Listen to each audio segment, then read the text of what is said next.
Live from Nashville, Tennessee, it's theTHREE with the Studio C Band.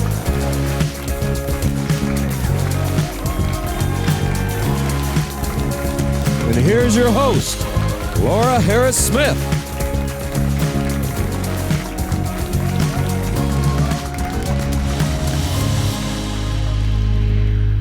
Hi everybody, I'm Laura Harris-Smith and welcome to theTHREE. In this show we do all kinds of different things and cover all kinds of different stories. Some are current events, but every now and again I get to sit down with someone that I probably would not have met had it not been for this show. And today's guest is just that. You've seen her before in so many different places. If you are a conservative, you know her. If you are a Democrat, you know her. And you've seen her on many channels, including Fox News. She is a conservative television analyst. And so I'm eager to get her views on some of the things that are going on in our country today. She has a lot of opinions and she has a lot of favor. The Lord is using her in places that you and I may never go. And she's going to tell us all about them. So welcome to you, Dr. Carol Swain. How are you? Thank you for having me on your show. Well, I am thankful that you're here. And I have to go all the way back to the beginning. I've given them a little teaser, but you started out in Bedford, Virginia. Tell us about from where you came. It's a long way from where you are right now. Well, I spent the early part of my life in a two-room shack that had no indoor plumbing. And at one point, there were 9 children and 2 adults living in the 2 rooms. But my stepfather, who was not a carpenter, added 2 additional rooms to the back of the house. And there was a room for the kids and a room for my mother and the stepfather. And so we went from a 2-room shack to a 4-room house. But in the children's room, there was a girl's bed and a boys' bed, and so all the girls slept together and all the boys slept together. Pretty crowded, and without an indoor toilet, sometimes you felt warm liquid. I bet that you did. My mother describes the same thing, all the guys and all the girls, you know, and dirt poor South Georgia farm, and they would sleep with a heated brick at the feet of their bed. They would each get to, so yes, is it cold in Virginia, that cold? I gave an interview yesterday to some 6th grade students, and they asked me, how did you stay warm? And I said, you're not going to believe this, but it's true. My family, we took rocks outside, big rocks, and we heated them on the stove, and we wrapped them in cloths, and we put them in the bed. Well, they retain heat. We were so poor, we couldn't afford bricks. Couldn't afford bricks. Okay, I have to tell my mother that. No, it's just fascinating to me. God has opened so many doors for you, but where I really want to start is I want to ask how on earth you ever got into politics. I want to go through the route of all the degrees you have. You're a doctor, but tell us, I saw you went to like so many different colleges, including Yale. And you can't understand the story until you understand a little bit more about me. All right. I'm one of 12, married at 16, had my first child at 17. By the time I was 21, I had 3 small children. And I got a high school equivalency in 1975, went to a community college and got the first of 5 degrees. I have a degree in business, 1 in criminal justice, 2 in political science. 1 is a PhD from the University of North Carolina. And then after I'd been a professor for 10 years at Princeton, I went back to school and got a master's in law from Yale. And I was not a believer, I was spiritual. I believe one God, many paths. And so I was very spiritual all of my life.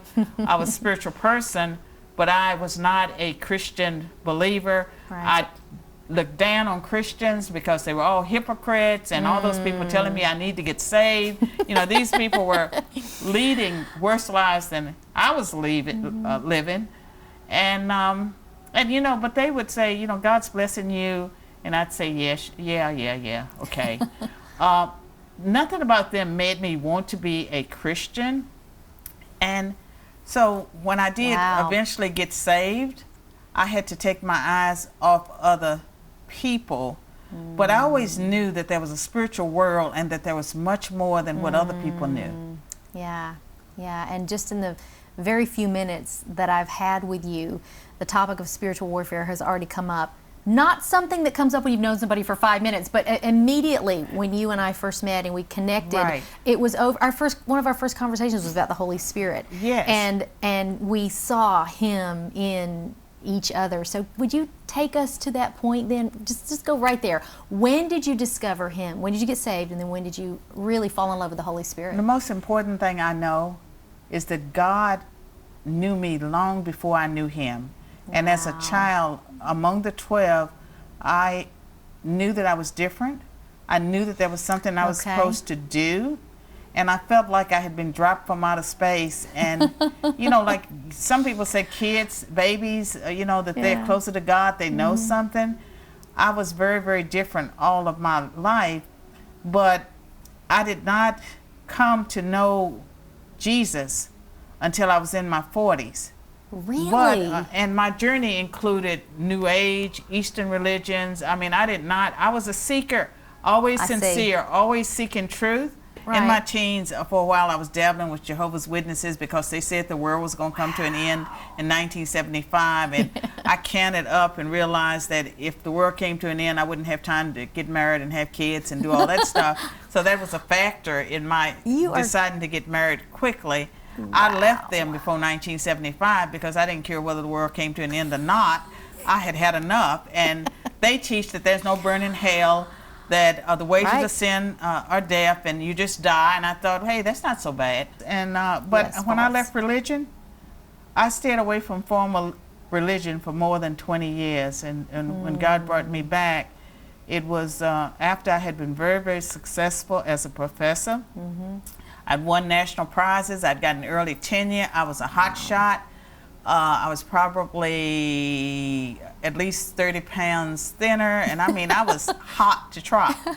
And I was miserable. So then, how did it happen? How did He woo you? You were a hot shot. What did He do to woo Carol Swain? I struggled with depression all of my life. And in early 20s, I'm taking teens, early 20s, bottles of pills, and then always making sure I got rescued. And so I was very good at getting rescued. Okay, yeah. I survived all of those suicide gestures, so I was very good at getting rescued. Something I say, don't try at home. But I'm glad I suffered you didn't succeed. with depression, and I used to say that I did my best work under duress. Because, and I was just so driven, very driven. I was going to get early tenure in 3 years. I was going to be a full professor in 5 years. I was going to have a cabinet position in 10 years. All of my life was just laid out and driven like that. But after I got my early tenure and I won national prizes, I was miserable. And I was earning more money, I was miserable. And that just sent me on the journey, which took me to New Age, because I was spiritual. And in the 1990s, there were all these books, Talk to Your Angel, Sit Down with Your Angel, 1-800 have a cup lines. of coffee with your angel. Right. And so I was reading all that stuff. And so, you know, when you dabble with the supernatural, and some people would say the occult, you see, you open the door to all sorts of things. And so when you talk about spiritual warfare, I learned spiritual warfare from the trenches, because once I did get saved, I had to deal with all those demons that came after me. Girl, you know, I used to think back during that era that you're mentioning, when all those 1-800 and 1-900 numbers popped up, and Call Your Psychic and Shirley MacLaine, I thought, Lord, I would not want to be there on the day of her death, or any of those, and spirits fighting over her soul. So when we come back, there are some people who are just figuring out from listening to your story. They're saying, I know where I saw her. It was in Hillary's America. And so I want to talk about the movie. You have a book coming out. Stay put, and you stay put, because there's a lot more to go with Dr. Carol Swain when we come back. Hi, I'm Laura Harris-Smith, inventor of Quiet Brain Essential Oil Blend. You know, if you would have told me 2 years ago when I was mixing that very first little bottle that we would have thousands of customers from all over the world, and that we'd have to quadruple our staff to keep up with the demand produced by our international TV infomercial, I'm not sure I would have believed you. And if you told me I'd be hearing regular testimonies of improved sleep, reduced stress, migraine relief, even help with other neurological challenges like seizures, PTSD, tremors, muscle spasms, even anxiety, well, I probably would have cried. And sometimes when I'm reading a Quiet Brain testimony, I do. But if you would have told me 1 year ago when we introduced our Quiet Brain Variety Gift Box that it would become the biggest selling item on our online store at quietbrainoil.com, I would have said, I believe it. The reason is because I created the gift box to be the perfect combination of all of our Quiet Brain products. The oil itself for topical use on the skin that contains only certified pure oils that can cross the blood-brain barrier and bring speedy relief and neurological support. And our aromatherapy line with our Quiet Brain shampoo and conditioner, candles, inhalers, all of which use the nasal passages to gain direct access to the limbic brain, which is the emotional center of the brain. So whether you need to use Quiet Brain topically or aromatherapeutically, the Quiet Brain gift box has everything that you need. And now we've given our gift box an upgrade without increasing the price. It now comes with our satin Quiet Brain sleep eye mask. Just put a few drops of oil on the nose guard and you're on your way to enjoying a good night's sleep. And it all comes packaged in a beautiful gift box and delivered to the destination of your choice or sent to you so you can use it for 7 different gifts or keep a few for yourself. When sold separately, the items in the box are $160, but you're getting it for $135. That's a $25 savings, meaning that you're getting the nasal inhaler and the shampoo and conditioner for free. The Quiet Brain gift box comes with 1 Whisper Quiet Nightlight diffuser with 16 color options and intermittent mist options, 1 dropper bottle of Quiet Brain, 1 Quiet Brain nasal inhaler, 1 Quiet Brain candle, the satin sleep eye mask, and your healing shampoo and conditioner. And remember, both are color safe, aloe enriched, paraben and sulfate free, loaded with wonderful ingredients like unscented coconut oil, olive oil, sugar beet betaine, and of course the Quiet Brain blend with its 8 essential oils like lavender, frankincense, myrrh, sandalwood, and more. We get repeated testimonies of both being used with great effectiveness during headaches for pain relief. So go to quietbrainoil.com to order. Quiet Brain is a great gift for any time of the year, but especially for seasons like these that bring additional stress. Give the gift of health and peace this year. Give the gift of Quiet Brain.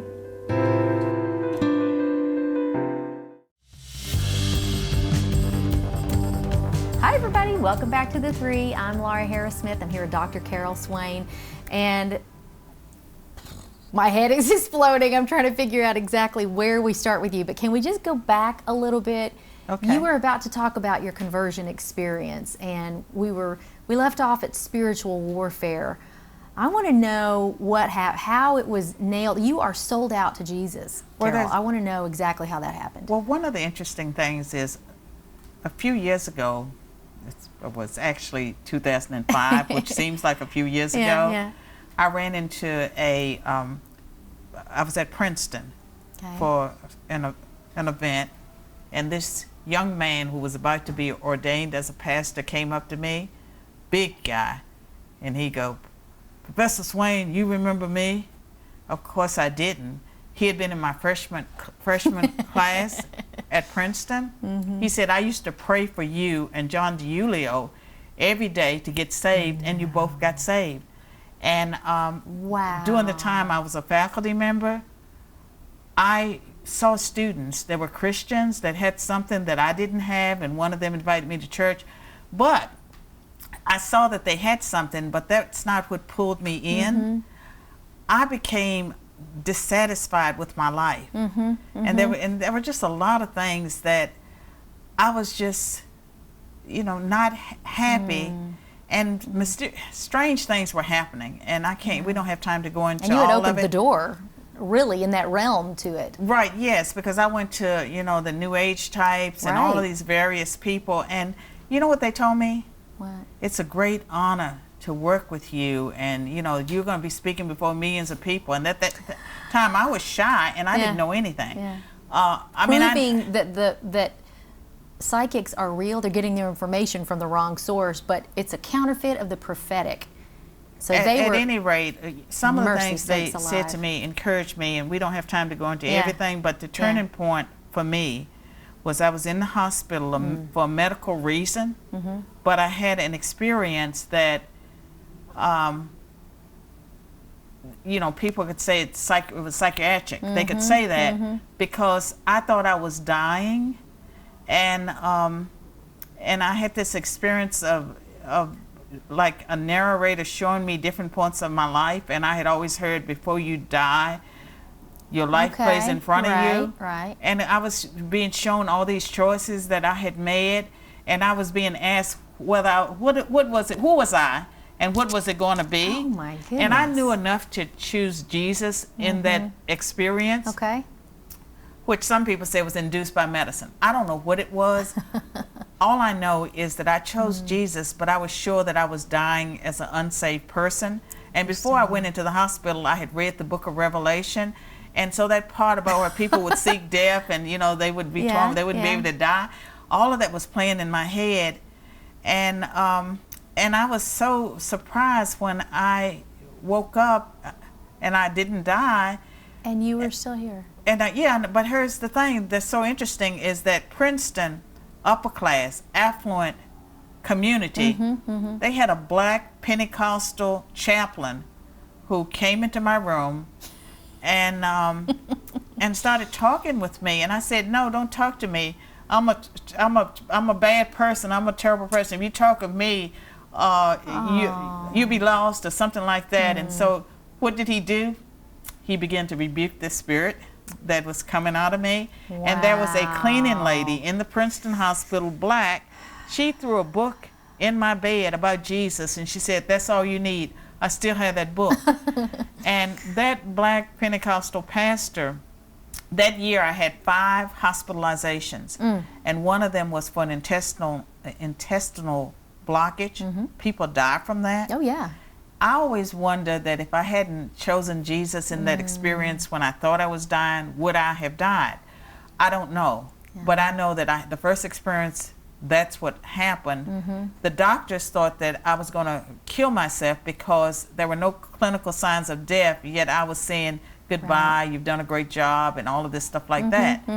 But the Pentecostal pastor arranged for me to get baptized, and I got baptized in a inner city church in ice water in the middle of the winter. Woo! You really got saved. But no, not really, because I ended up, that's commitment. I changed, but I invented the Swain religion, and the Swain religion was a combination of New Age, Eastern, and I put Jesus in. So you still need a deliverance. Well, I mean, I put Jesus in. Yeah, okay. And it took another 2 years for me to actually understand the whole gospel and what it meant to serve Jesus. And there's another story behind that we don't have time to talk about. How old were you by this point, though? I was in my 40s when I got saved.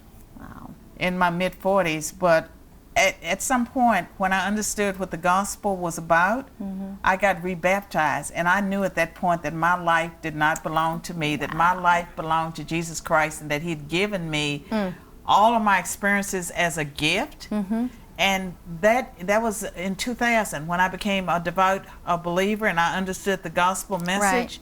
And God took me through a honeymoon period where he showed me all of these things. He showed me that he was always there, and he protected me, and God always knew me, and he opened doors, he closed doors, and he credentialed me. I have 5 degrees. He credentialed me. And so now when I speak, and you know, the secular world, they think Christians are stupid, they don't know anything. Well, I've won the highest prize that a political scientist can win.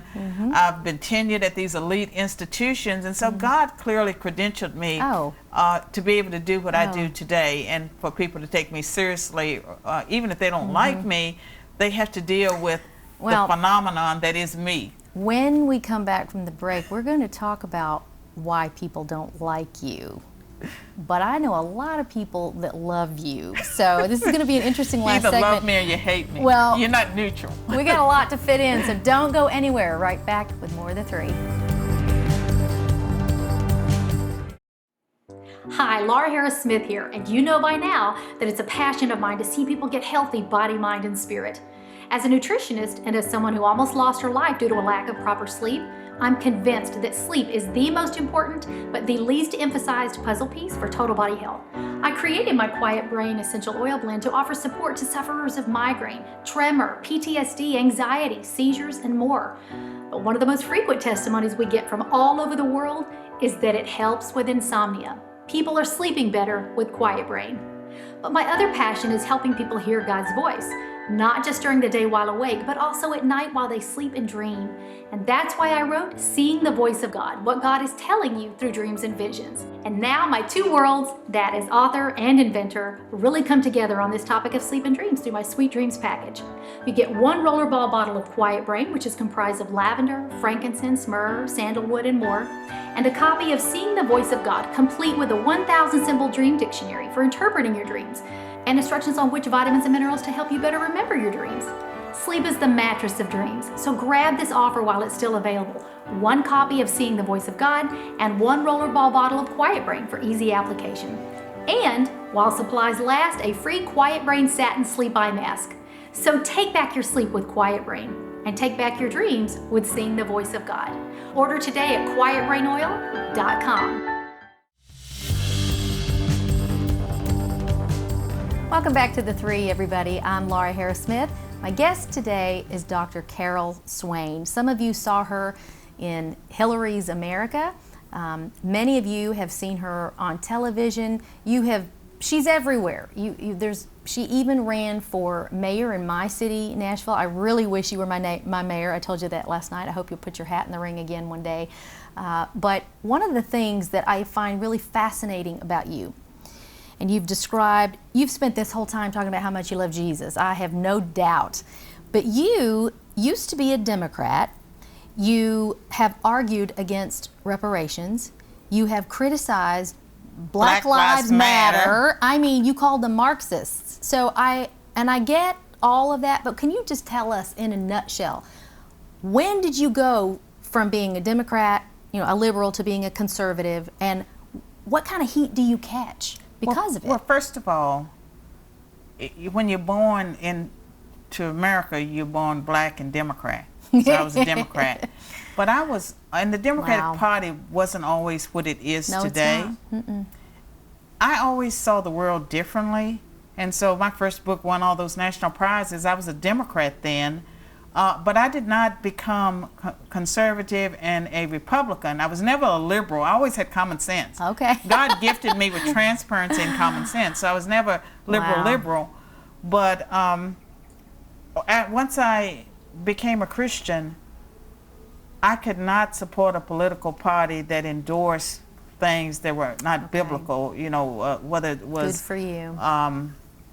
Abortion, when the homosexual agenda, and I call it an agenda, the whole idea, that the family, the family that God created, that's not something that's important. And then I believe in the rule of law, like God is a lawgiver.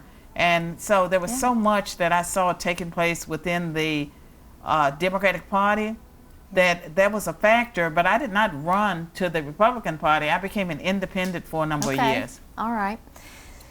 I want to talk about your new book. We've talked about your children.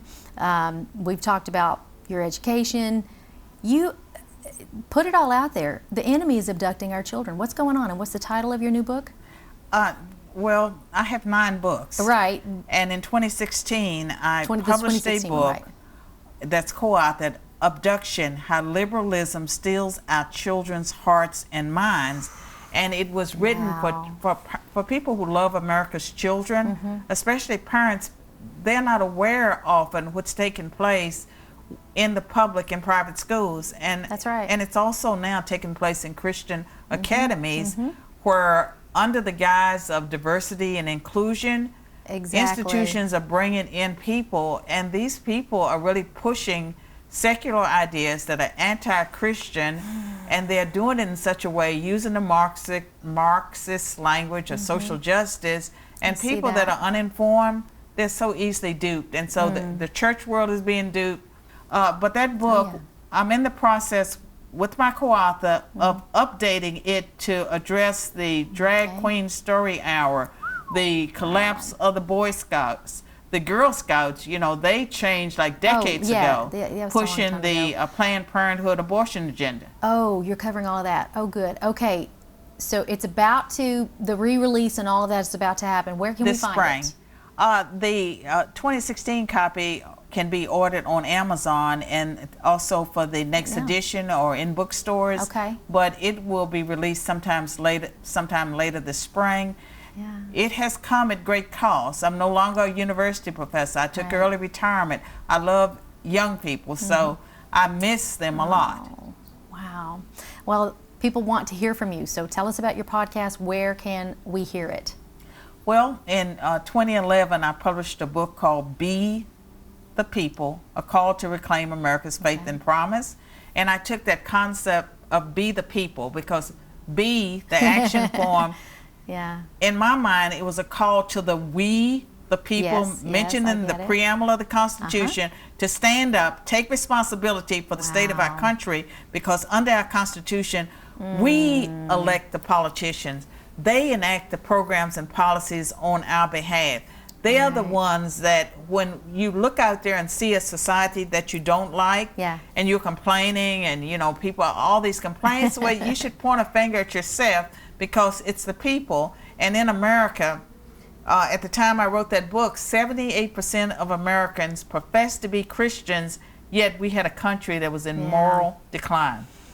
And so it's a call. I have a podcast, Be the People. So it's called Be the People as well. Okay. It's called Be the People. And my brand is Be the People. It's about action. We be say the people. In the church, we say all the time, be the miracle, you know, and so be the people. Be the people who change our nation and our world. I have one last question for you. We've literally got 30 seconds. What is next for you? I don't know. God has given me a platform, and I'm just open to wherever he leads me. Your life is such an adventure. And I have no immediate plans to run for office right now. Well, I can just tell you this, that you've come a long way from that little girl in that bed with all your siblings. I've met 4 presidents in my life, so yeah, I've come a long way. Have you really? And I know you've done work with our president now. Dr. Swain, thank you so much for being my guest. I know we're not going to hear anything but good things from you whenever your name comes on, or whenever your face comes on TV, even if the sound is down. We make a beeline to listen to you. You may not like it, but you hear truth. We'll always hear truth with Dr. Swain. You heard it right here. All right, everybody. Thanks for joining us for another great edition of The Three. I'm Laura Harris Smith. See you next time.